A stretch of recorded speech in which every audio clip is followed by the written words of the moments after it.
Ahí está, ya está grabando. Entonces, a ver. Lo primero es reconocer que las arterias que se encargan de irrigar a los dientes vienen justamente de la porción de la arteria maxilar. Acuérdense que la arteria maxilar es rama terminal de la carótida externa. ¿Hasta ahí vamos bien? Las arterias no tienen mucho chiste, ¿cómo se llaman? Se llaman arteria alveolar superior y arteria alveolar inferior. Ya dijimos que el alveolo es el espacio en donde se inserta, es como si el diente fuera una clavija, ahí se inserta. Entonces, sencillo, nada más no olviden este concepto de alveolo, ¿ok? Entonces, ojo, porque uno podría pensar, la porción mandibular debe de venir de la arteria mandibular, pero no hemos visto una arteria mandibular, ¿o sí?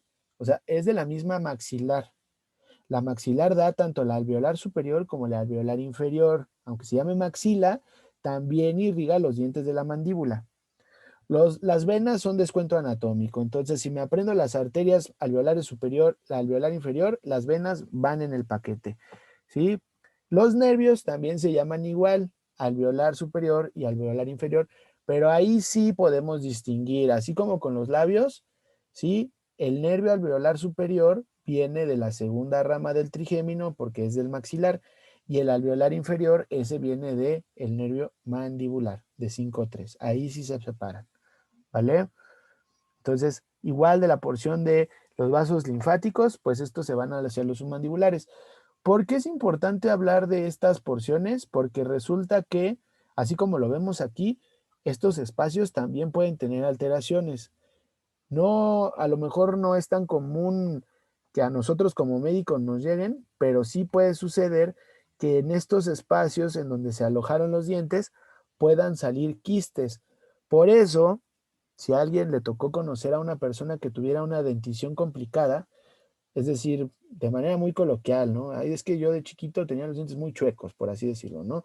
Y no falta el primito, el conocido que tiene un colmillo aquí en medio, ¿no? En el paladar. O sea, a mí sí me pasó, mi primo así tenía el diente y pues fue un suplicio porque pues desde chiquito con brackets y ortodoncia, ¿no?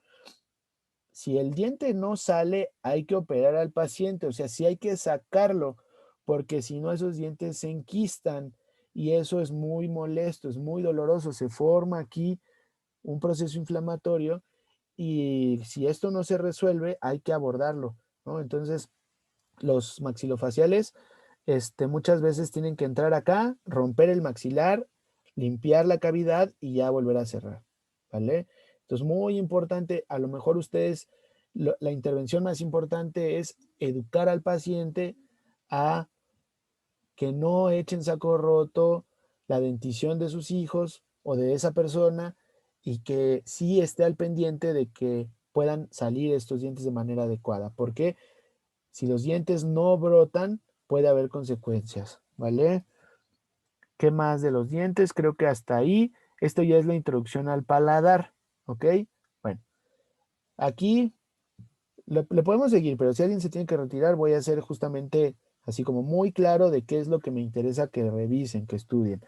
Número 1, del paladar, las porciones. Es decir, lo que decíamos con Diego temprano. El paladar blando y el paladar duro son, digamos, formados por estructuras diferentes. El paladar duro es óseo. ¿Qué huesos? Maxilar y palatino. ¿Sí? Acuérdense que el palatino tiene forma de L, entonces aquí nada más vemos la parte de abajo. El paladar blando por los músculos y la aponeurosis. La aponeurosis es esta porción fibrosa que le da sostén. Ya hemos hecho el ejercicio, recorran con su lengua al techo, sienten una parte rígida y al final se siente suavecito. Ahí pica un poquito, da cosquillita, ¿verdad? Ahorita hablamos de esa inervación. ¿Qué es importante entonces que tengan claro? Algunos elementos externos como el rafé palatino, ¿no? El sitio de unión, que cuando esta unión no se da de manera adecuada en el proceso fetal, tiene una consecuencia que es el labio paladar fisurado o hendido, ¿no? Que este término ya no se usa, pero lo conocen ustedes a veces más de esta forma, de manera coloquial, que es el labio leporino, ¿no? Eh, a los micos nos toca ser muy, muy conscientes siempre del lenguaje, ¿no? O sea, nosotros podemos decir, ay, sí, el viejito, ¿no? pero hay que actualizarnos. Esas palabras ya tampoco se usan, ¿no? O sea, pueden ser ofensivas. Labio leporino, pues es una cuestión descriptiva. ¿Saben de por qué se llama labio leporino? ¿De dónde viene el leporino? De los conejos. De los conejos, ¿no? Entonces, si se dan cuenta, los labios de los conejos, o bueno, su hocico, tiene esta como hendidura aquí, hacia la nariz, ¿no?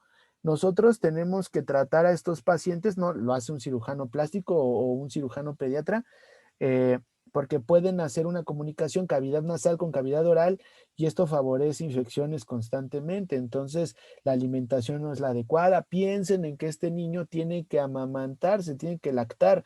Entonces, pues no es posible si tiene una comunicación cavidad nasal con cavidad oral que esté ingiriendo su leche, ¿verdad? Todo eso va generando un déficit, ¿no? Entonces, hay que operarlos. Cuando se nota la cicatriz, pues es ya consecuencia de que ya se operaron estos pacientes y la enfermedad se llama así, labio, paladar, hendido o fisurado. Hay diferentes grados, ¿no? Eh, ¿Cómo podemos identificar esto o una relación anatómica de que esto fue adecuado? El rafé palatino, ¿no? Acuérdense que rafé quiere decir cierre. Hay diferentes rafés en el cuerpo, ¿no? El rafé escrotal, por ejemplo, son estas evidencias de que nosotros unimos un lado izquierdo con un lado derecho. Aquí hay uno a nivel de la cavidad oral. La mucosa del techo, aunque sea en la parte dura, produce justamente secreciones que lubrican la cavidad. Nada más, ahí no, la verdad de esta imagen solamente el tema del rafé, échenle un ojito, revísenlo bien, lo de las glándulas palatinas no lo vamos a evaluar tanto, la verdad. ¿Por qué? Porque de paladar lo que me interesa es que ubiquen el tema de los músculos. Entonces, los músculos del paladar, de manera muy puntual, son los siguientes. El tensor del velo del paladar, el elevador del velo del paladar, los que ya mencionábamos en la mañana que son los pilares, que son el palato gloso y el palato faríngeo y el músculo de la úvula. ¿Ok? Aquí se ven algunos, ¿ok? Vemos al elevador del velo, vemos al tensor del velo, que está un poquito más, fíjense, la distinción aquí es importante. Acuérdense que el elevador del velo va en un sentido más vertical, el tensor del velo va un poco más horizontal porque se va a comunicar con la tuba. ¿Se acuerdan que hablamos en cavidad timpánica del tensor del velo del paladar? Entonces, el tensor del velo del paladar tiene esa capacidad de ayudar a regular a la tuba faringotimpánica. Entonces, ya llevamos dos que estamos viendo aquí. El tensor del velo del paladar, muy importante porque el tensor con T de tuba, acuérdense, ¿sí? El tensor se relaciona con la tuba faringotimpánica. El elevador es el que nos permite, como su nombre lo dice, elevar el paladar, contraer el techo y abrir, ampliar la cavidad. El palato gloso y el palato faríngeo, aquí nada más veo al palato faríngeo, ¿no? Que sería esta porción posterior. El palato gloso se tiene que ver por adelante. Aquí se ven muy bien. Observen, palato gloso, palato faríngeo, palato gloso, palato faríngeo y en medio la tónsila o la amígdala palatina. Es lo que vemos cuando nosotros le pedimos al paciente que abra la boca. A eso también se le conoce como el istmo. ¿Qué es un istmo? Un estrechamiento de las fauces. ¿Queda claro? ¿Vamos bien? Consejo, algo muy puntual. Todos, todos excepto uno de los músculos del paladar son inervados por el vago. O sea, no importa cuál me pregunten, mientras no sea el tensor del velo del paladar, todos son inervados por el vago. ¿Ok? ¿Quién inerva el tensor del velo del paladar? El trigémino, la rama 5-3. ¿Ok? Muy importante. Entonces, palato gloso, palato faríngeo, elevador del velo y la úvula son inervados por el vago, ¿vale? Excepto el tensor del velo del paladar, que ese es del trigémino. Otra asociación, otra mnemotecnia es la T. T de tensor es T de tuba y T de trigémino, para que se acuerden, ¿ok? Aquí la relación con las cuernas y esto, la verdad, no lo vamos a explorar tanto porque eso lo vamos a ver en faringe, ¿ok? Aquí están las clásicas tablitas de Moore para que lo revisen ustedes con calma. Ahí nos va a explicar un poco más de la función, la cual tiene que ver con iniciar dos cosas. Una es el proceso de deglución, ¿ok? De alguna manera, elevar el paladar lo que me permite es limitar el paso de la vía aérea. Nosotros no podemos deglutir y respirar al mismo tiempo, ¿sí? Cuando somos adultos. Cuando somos niños sí podemos, ¿ok? Cuando somos niños podemos hacer esto, ¿ok? ¿Por qué? Porque es muy importante cuando el bebé está lactando, necesita poder respirar, ¿ok? Entonces, de niños sí podemos, ya de adultos no, porque se configura la faringe para que el paladar esté un poquito más abajo, ¿vale? Además, la epiglotis también va madurando y va protegiendo mucho más efectivamente esta vía, entonces se bloquea, ¿sí? Bueno, muy, muy importante, los músculos del velo del paladar trabajan en el proceso de deglución, entonces por ahí sabemos que el vago es fundamental para deglutir. ¿Quiénes irrigan y quiénes inervan esta porción? Los vasos que vamos a encontrar aquí en este nivel se llaman vasos palatinos, ¿vale? Hay palatinos mayores y palatinos menores, entonces lo que me importa ahorita es que puedan ver una asociación. La asociación es la siguiente. Las mismas arterias que vienen bajando por la cavidad nasal en su parte posterior, después irrigan el paladar. No sé si les ha pasado de chiquitos que les salía sangre de la nariz y que alguien llegaba y les decía, presiónate el paladar para que te deje de salir sangre, ¿no? Uno pensaba, ¿qué tiene que ver que me presione el paladar con que me deje de salir sangre de la nariz?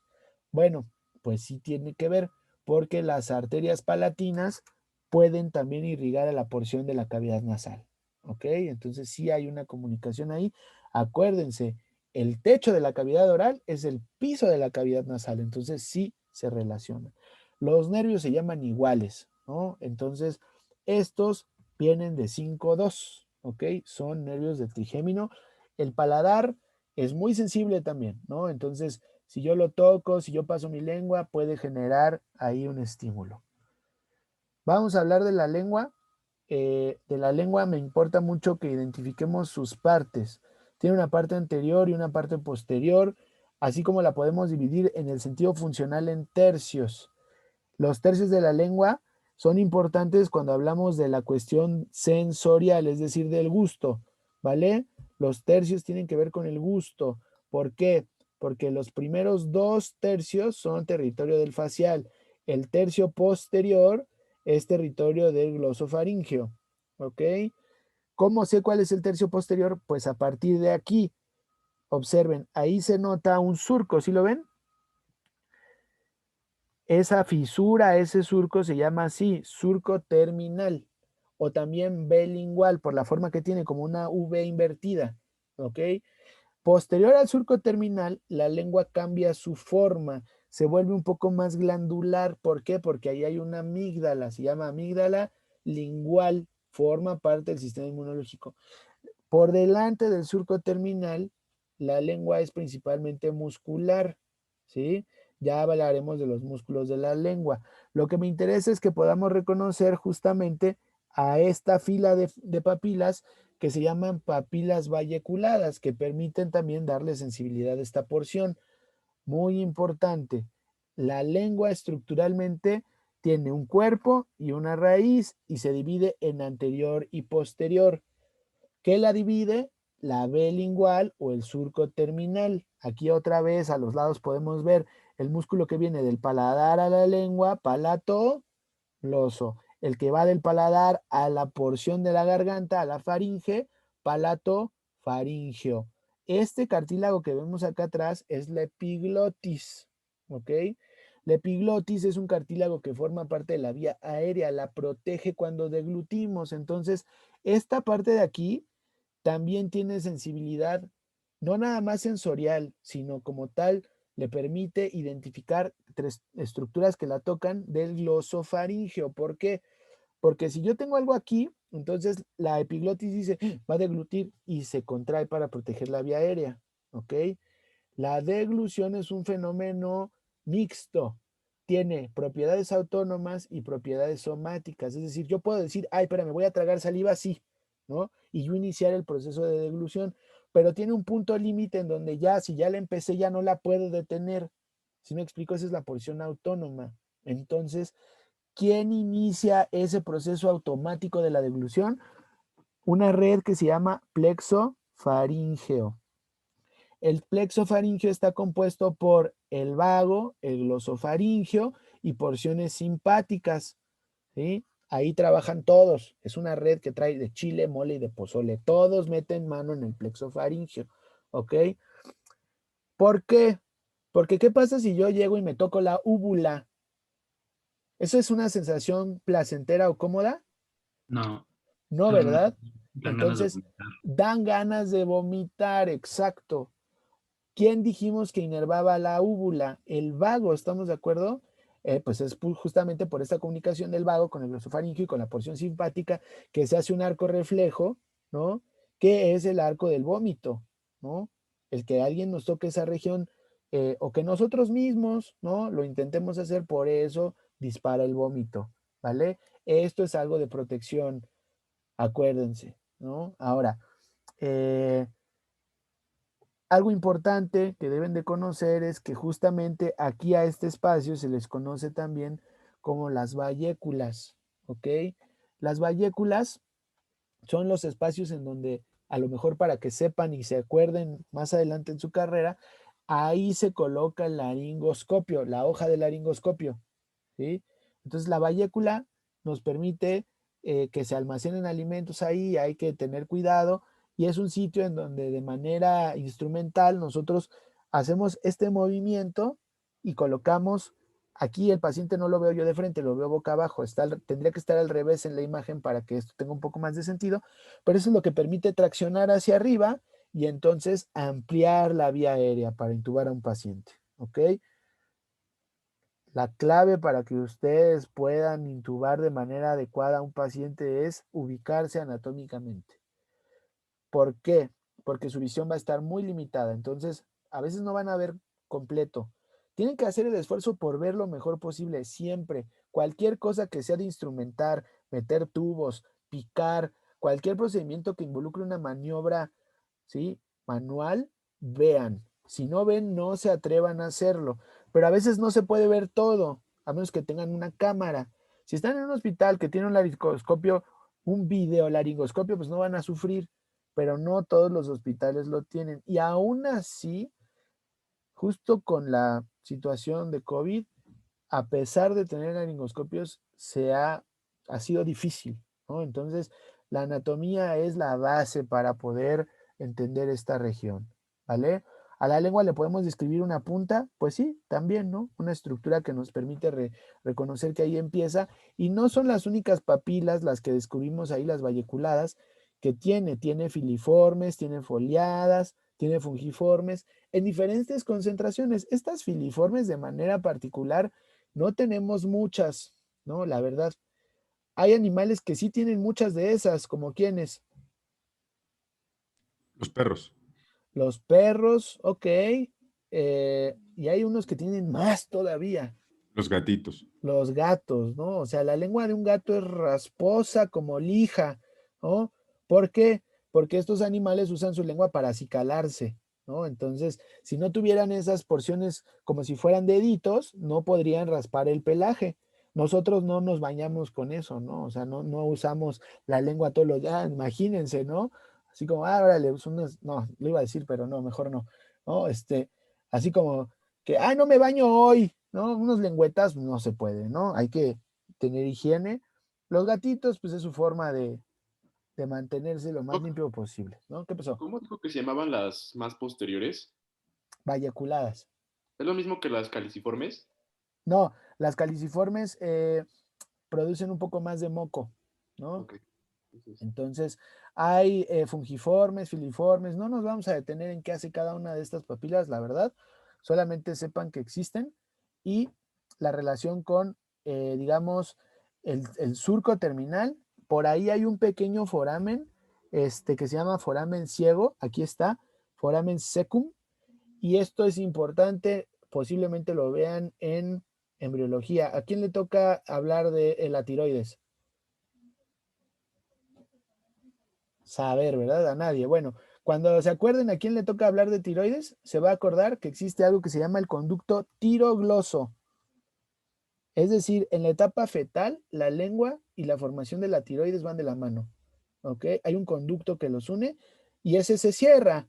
Oye, uno piensa de tiroides a lengua, está un poco lejos, ¿no? Pues sí, se cierra, se oblitera y entonces queda ese vestigio que se llama conducto o foramen ciego. ¿Vale? Foramen ciego. Así como con el etmoide, ¿se acuerdan? El foramen ciego aquí de la lengua es el vestigio del conducto tirogloso. ¿Va? ¿Qué más de la lengua? Sus músculos. Esta imagen la discutimos el lunes, solamente acuérdenme para que ahorita no les robe más tiempo, pero esto es cuando el médico te ve las amígdalas así, dice, uy, ya inyección, ¿no?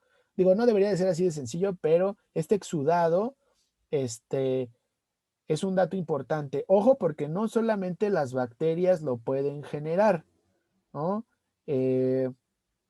También se ha visto que hay componentes víricos que pueden dar este tipo de exudado, pero no es lo más común, ¿vale? Lo más común es que esto sea una faringoamigdalitis, ¿no? Y puede ser por estreptococos, puede ser por varias cosas, ¿no? Esta infección de garganta, pues todos hemos visto una así, o nos ha pasado. De hecho, ahorita no nos ha tocado vivirlo, pero de manera tradicional, sus compañeros que estaban en microbiología iban salón por salón y ponían esta imagen y les preguntaban, a lo mejor les tocó en el prope que alguien fuera y les dijera, ¿no tienen la garganta así? Es que estamos buscando a alguien que tenga la garganta así. Por favor, fíjense, ¿no? Eso, lo hacen porque quieren hacer un cultivo de qué? Del exudado, ¿no? Y ver si hay bacterias. Lo más probable es que sí. Yo lo que les decía a sus compañeros es que lo hacen al revés. O sea, lo que ellos más bien deberían de haber indagado es si tenían fiebre, si han tenido, o sea, los demás datos y al final, a partir de ahí buscar a quienes sí tengan esto, ¿no? No al revés, nada más llegar y decir, ¿te has visto la garganta? Pues ¿quién todos los días va y se revisa la garganta de esa forma tan meticulosa? Pues no siempre, ¿no? Y la otra, pues que quien tiene la garganta así ya por lo general ya no va a la escuela, ya se siente mal, ¿no? Entonces, pues por eso siempre esa tarea los hacía sufrir, pero bueno, ahora no tocó, ¿no? La parte del piso de la boca, ya vimos el techo, ya vimos la parte posterior, vámonos al piso, tiene un frenillo lingual muy importante para el desarrollo del lenguaje. Cuando este frenillo es muy largo o es muy corto, hay que hacer una intervención. A veces con terapia sale, pero pues tiene que ver con la producción de ciertas letras, ¿no? Principalmente la letra R, ¿no?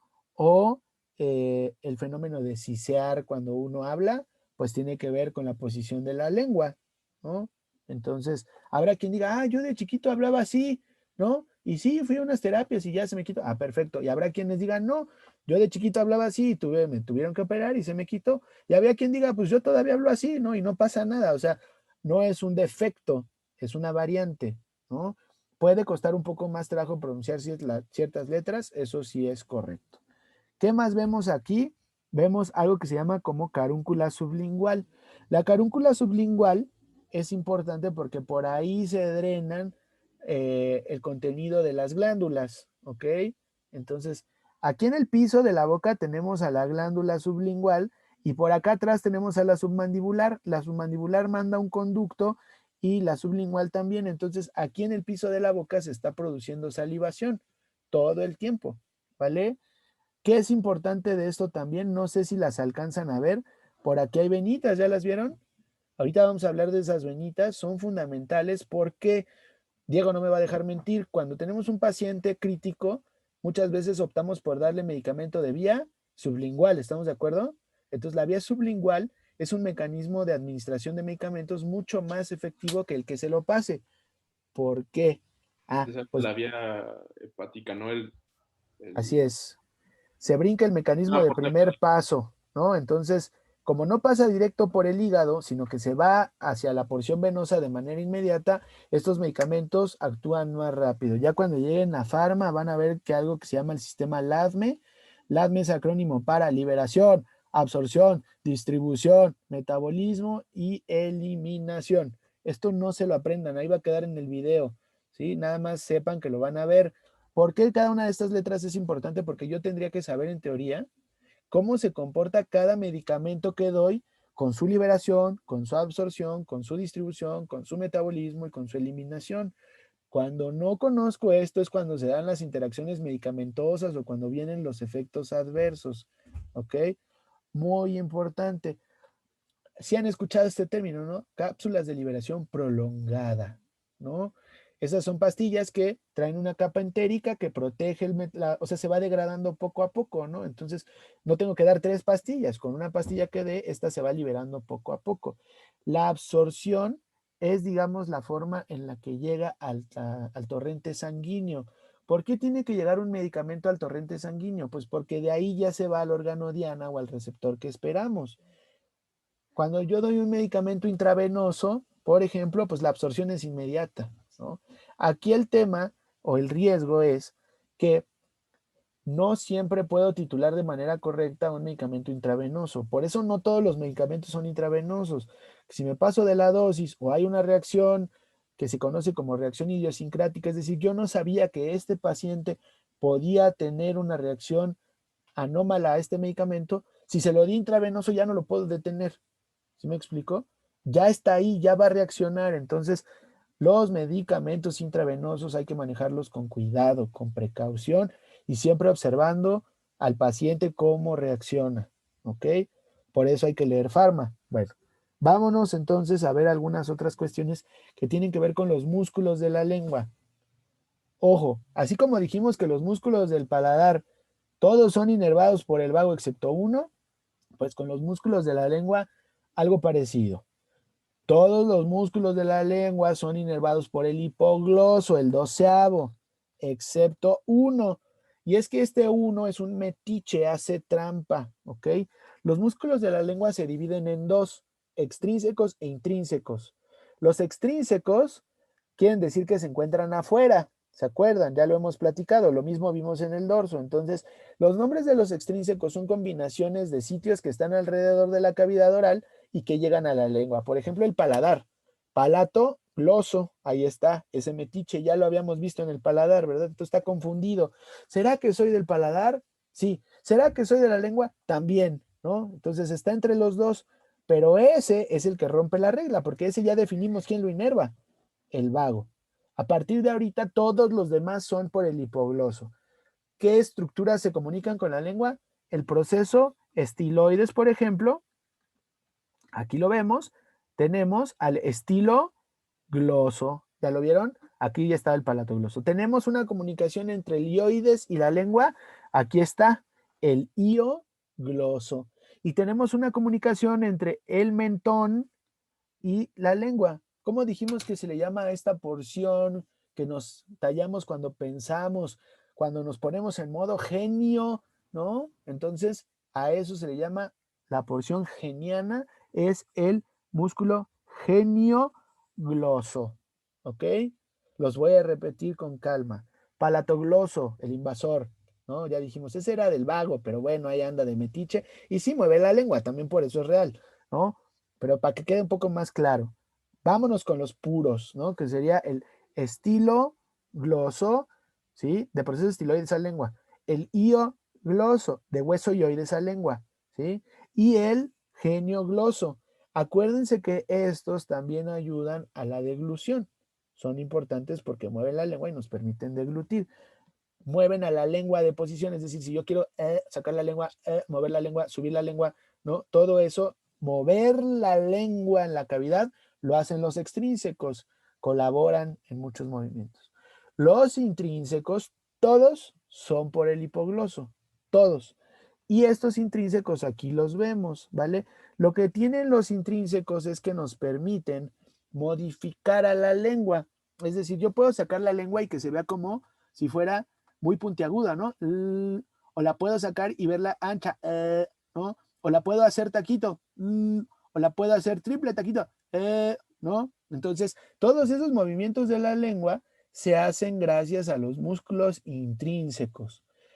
Muy importante, tengo un músculo transverso, tengo un músculo vertical y tengo fascículos. Un fascículo que sería el superior y que es longitudinal, va a lo largo de toda la lengua. Por eso aquí lo veo, vean, viene así, ¿no?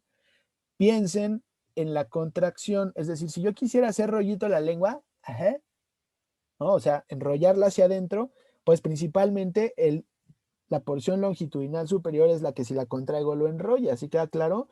Si la quiero hacer a lo largo, vean que aquí el que lo tiene que hacer es el vertical. ¿Por qué? Porque al comprimirse la lengua se aplana. Y si yo la quiero hacer de punta, es el transverso, porque al contraerse la lengua se enlarga. ¿Sí queda claro? Es un poco contraintuitivo. El vertical la aplana y la extiende. El transverso la acorta y la alarga. ¿Sí? Ya casi acabamos, ¿eh? Les agradezco mucho su paciencia.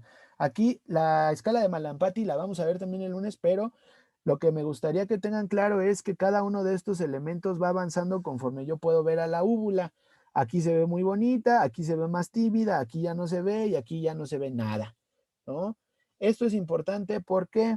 Porque la escala de Malampati, que va con relación a la visualización de la úvula, me permite saber qué tan complicado será intubar un paciente, por ejemplo, ¿no?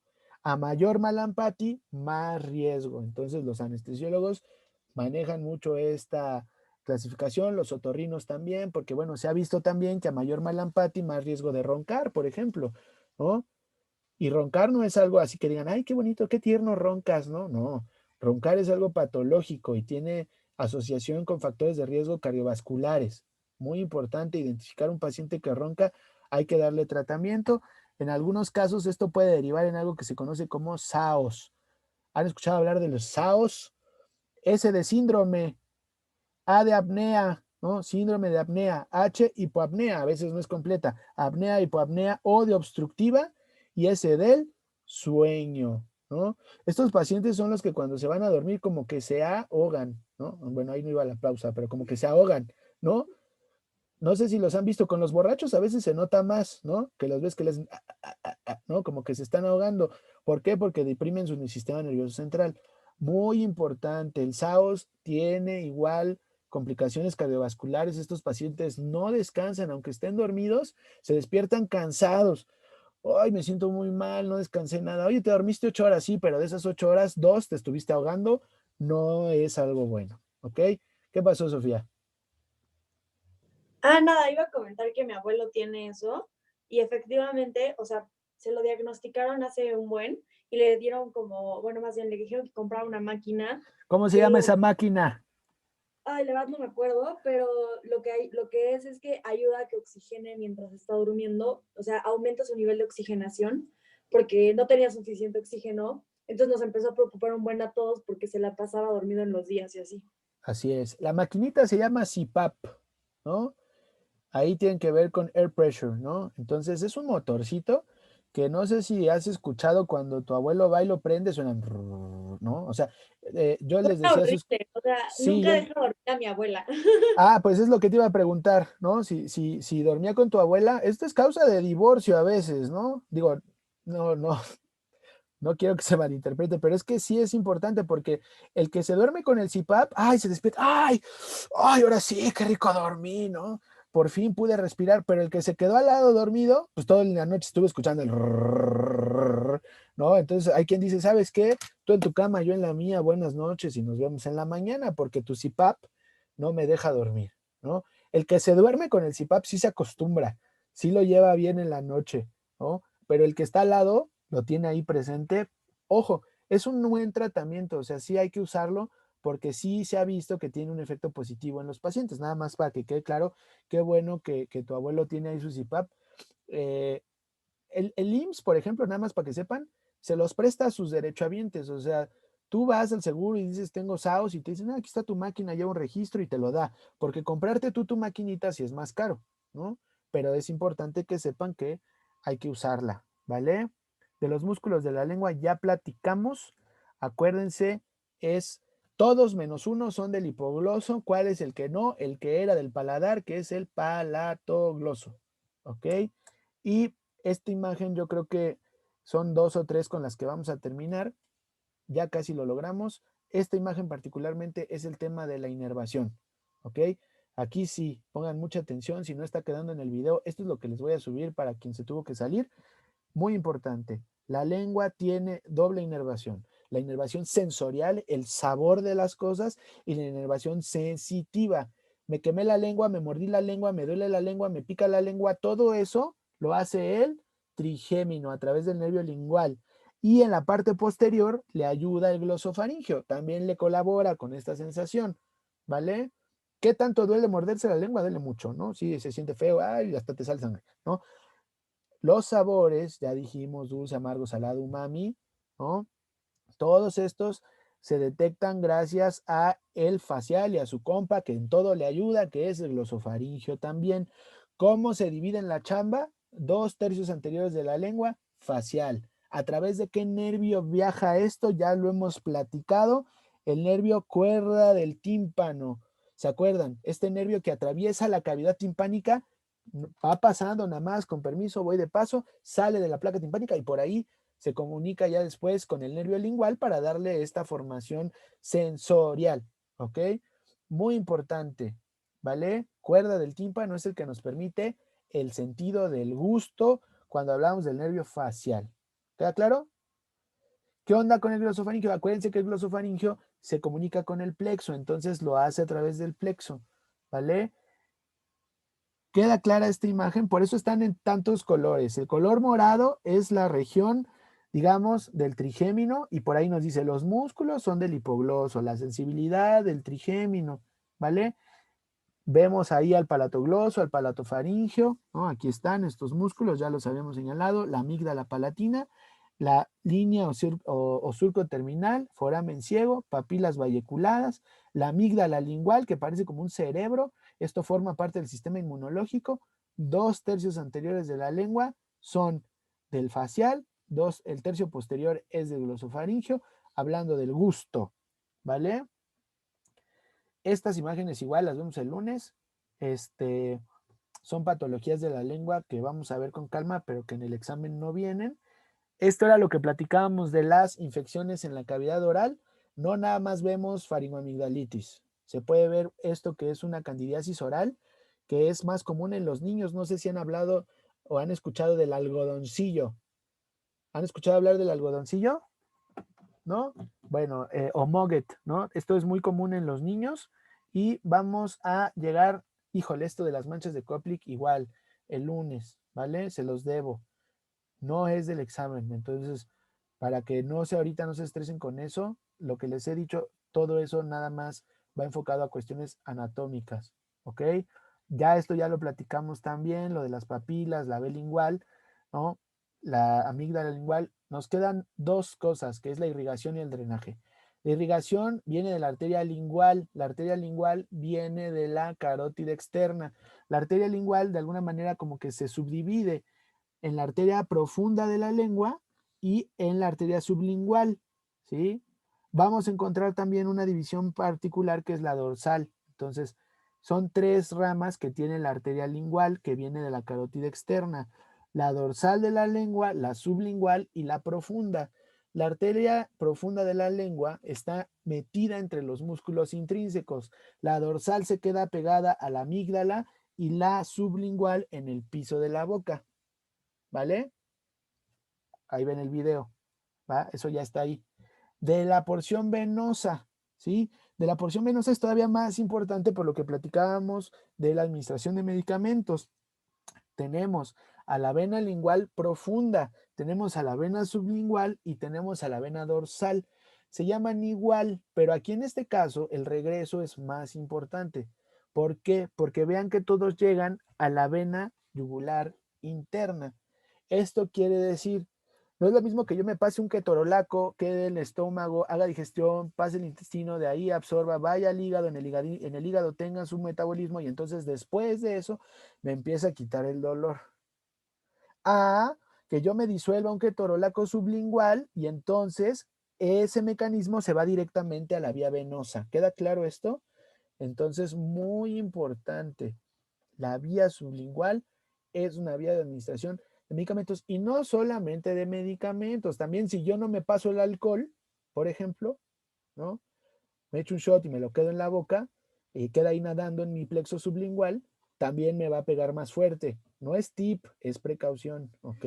No lo vayan a usar al revés. Con gran poder viene gran responsabilidad, tío Ben, ¿no? Entonces, con eso prácticamente terminamos el tema de la lengua y de la cavidad oral. Ya sé que la vimos en tiempo récord, pero ahorita bajamos esto y yo creo que antes de las 4, no, me la volé. Antes de las 6 ya les subo esta parte para que cavidad oral lo puedan revisar cuantas veces quieran.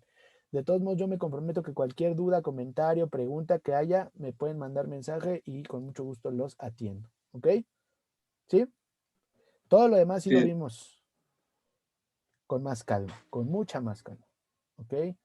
Bueno, pues que estén muy bien. No sé si alguien Igualmente, quiera Doc. decir Nos algo. vemos, doctor.